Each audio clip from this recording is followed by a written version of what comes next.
As a New Orleanian, I've grown up all around music. I've played music. I've listened to my family play music. And no matter what I was doing, I've had music playing in the background. This course has gotten me thinking a lot about roots, real roots. So far, I've been constantly surprised by the connections of seemingly dissimilar things. But nothing surprised me more than learning that the music of my youth, yacht rock, the whitest music on earth, has its roots in West Africa. As I re-listened to songs that I'd played for years, like Rich Girl by Hall & Oates or You Make Me Feel Like Dancing by Leo Sayer, I picked up on style choices that allude to the music of the past.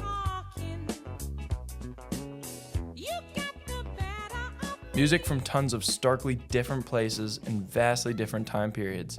Music that dates back centuries ago. Music not even from this continent. This is not just the story of yacht rock, but the evolution of contemporary American music as we know it.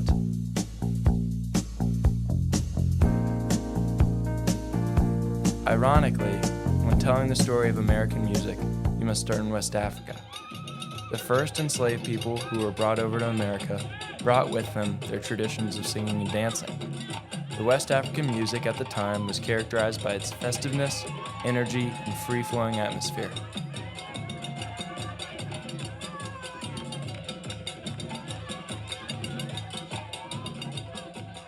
With the voyage and transition from Africa to America, this music transformed into African American spirituals sung by people in chains.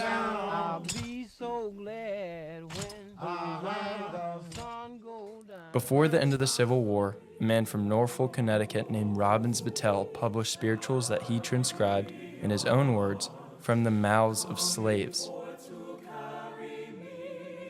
Just a few years later, the Civil War had ended and African Americans were now U.S. citizens. A group called the Fisk Jubilee Singers, who formed less than an hour from here, pioneered music's evolution from cotton fields to concert halls. What you just heard was the current Jubilee group singing Swing Low, Sweet Chariot. Here's their first recording from 1909.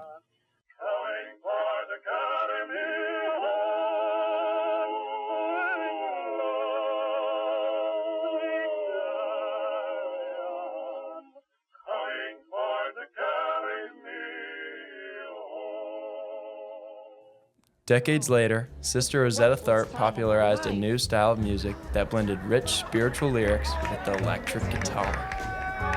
The fusion of core elements from African American spirituals, instrument innovation, and a dash of creativity led to new music genres like jazz and blues, dominated by black artists.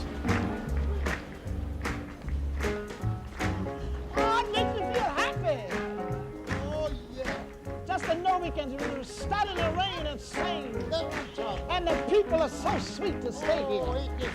And I come in on let me tell you what I come in on. Oh yeah!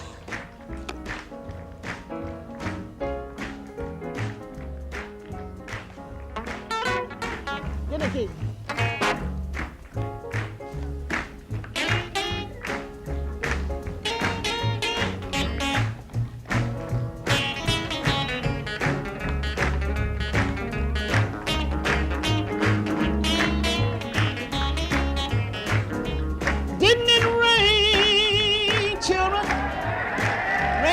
But does this connect to yacht rock? To understand the final leg of our journey, we went to one of the greats of this era, Daryl Hall of the famous Hall & Oates. I was a kid in the 60s, and a lot of the songs came from the 50s. It wasn't current music necessarily, but it all has basis in gospel music and vocal music and early R&B, early rock and roll, and all that kind of stuff. It all has to do with interaction. Post-slave days, when the giant migration that happened from the South, from Mississippi, Alabama, really those places more than anywhere, up to Detroit and places like that. You know, it was like a route that they went straight from the bottom of the country to the top of it. And started interacting with Germans and Hungarians and English people and whatever else whiteness was around, and all of their folk traditions and their classical traditions, and mix that up with what they brought to the table from the more pure thing that they were doing down south. You know, I mean, listen to Motown. Shake it, baby. Come on now. Shake it, baby. Heavy duty 4 or 5 part harmony, like the Temptations or somebody like that. Baby, here I am, signed, sealed, delivered. I'm yours. A fundamental misconception about yacht rock is that it implies a sense of oblivious carelessness and privilege. It is careless in that it isn't burdened by hardship. It's hopeful.